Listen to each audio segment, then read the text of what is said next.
நெல்லை பாளையங்கோட்டை சிறையிலிருந்து திமுக எம்எல்ஏ மார்க்கண்டேயன் விடுதலை செய்யப்பட்டிருக்கிறார், விடுவிக்கப்பட்டிருக்கிறார் அப்படின்னு நம்ம புரிந்து கொள்கின்றோம். அவருக்கு ஏற்கனவே பெயில் வழங்கி நீதிமன்றம் உத்தரவிட்டிருந்ததை அடுத்து அவர் விடுவிக்கப்பட்டிருக்கிறார். இன்னைக்கு நாள் முழுவதுமே எதிர்க்கட்சி தலைவருடைய கைது அப்படிங்கிறது மிகப்பெரிய செய்தியாக இருக்கக்கூடிய நிலையில் ஏற்கனவே இதே மாதிரி ஒரு வழக்கில் கைது செய்யப்பட்டிருந்த திமுக எம்எல்ஏ மார்க்கண்டேயன் இவரும் கூட முதலமைச்சரை குறித்து தவறாக பேசினார், ஒரு வன்முறையை தூண்டும் வகையில் மிரட்டும் தொழில பேசினார் அப்படிங்கிற மாதிரியான ஒரு வழக்கில் தான் கைது செய்யப்பட்டிருந்தார். கைது செய்யப்பட்டு தொடர்ந்து சிறையில் இருந்தார். அவருக்கு சமீபத்தில் நீதிமன்றம் பெயில் வழங்கி இருந்தது அப்படிங்கிறத நம்ம பார்த்தோம். அந்த பெயில் ஆர்டரை தொடர்ந்து இப்போ விடுவிக்கப்பட்டிருக்கிறார்னு புரிஞ்சுக்கலாம். நம்முடைய செய்தியாளர் ராமசுந்தரம் கூடுதல் விவரங்களோடு இணைகின்றார். ராமசுந்தரம், அங்கே நீங்கள் பார்க்கக்கூடிய காட்சிகள் என்னவாக இருக்கிறது? இந்த வழக்குடைய விவரங்களும் விரிவாக சொல்லுங்க.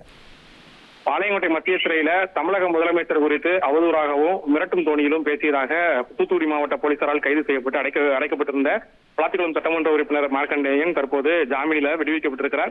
நேற்றைய தினம் உயர்நீதிமன்றம் அவருக்கு ஜாமீன் கொடுக்கப்பட்ட நிலையில இன்றைய தினம் தூத்துக்குடி மாவட்ட நீதிமன்றத்தில் அதற்கான அந்த பிணை ஆவணங்களை எல்லாம் சமர்ப்பித்து இன்றைய தினம் மதியம் வேளையில அந்த பிணை ஆணையக்கான உத்தரவு பிறப்பிக்கப்பட்டது. இதனைத் தொடர்ந்து மத்திய சிறை பாளையங்கோட்டை மத்திய சிறைக்கு அந்த ஆவணங்கள் கொண்டு வந்து கொடுக்கப்பட்ட சூழலில் தற்போது அவர் விடுவிக்கப்பட்டிருக்கிறார்.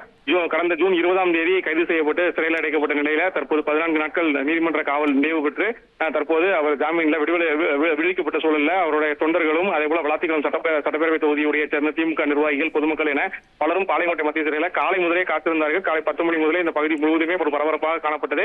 தற்போது அவர் விடுவிக்கப்பட்ட நிலையில அவருக்கு மாலை அணிவித்தும் சால்வை அணிவித்தும் அவருக்கு வரவேற்பு அளித்த நிலையில தற்போது அவரை தொண்டர்கள் உற்சாகமாக வரவேற்று அவரை இங்கிருந்து அழைத்து சென்று கொண்டிருக்கிறார்கள். இன்னும் சற்று நேரத்தில் அவர் இங்கிருந்து விளாத்திக்குளத்துக்கு செல்ல இருக்கிறார். அங்கு அவருக்கான வரவேற்பு எல்லாம் ஏற்பாடு செய்யப்பட்டிருக்கிறது. ஏற்கனவே தமிழக முதலமைச்சர் குறித்து அவதூறாக பேசியதாக அவர் கைது செய்யப்பட்டு சிறையில் அடைக்கப்பட்டதில் பல்வேறு பிணை வழங்குவதற்கு பல்வேறு கட்டுப்பாடுகளும் விதிக்கப்பட்டிருந்த சூழலில் நாளை முதல் அந்த கட்டுப்பாடுகளுக்கு அவருக்கு அந்த நீதிமன்ற அறிவுறுத்தல்படி விதிக்கப்பட்ட கட்டுப்பாடுகளை பின்பற்றுவார் எனவும் வழக்கறிஞர் தரப்பு சொல்லப்பட்டிருக்கிறது. தற்போது அவர் நீதிமன்ற பாளையங்கோட்டை மத்திய சிறையிலிருந்து விடுவிக்கப்பட்டு சிறை வளாகத்தில் செய்தியாளர்களையும் சந்தித்துக் கொண்டிருக்கிறார். இனி செல்லும் இடமெல்லாம் செய்தி. தந்தி டிவியின் வாட்ஸ்அப் சேனலை ஃபாலோ பண்ணினா செல்ல இருக்கும் இடமெல்லாம் செய்தி. இதோ QR கோட் இப்பவே ஸ்கேன் பண்ணுங்க, ஃபாலோ பண்ணுங்க.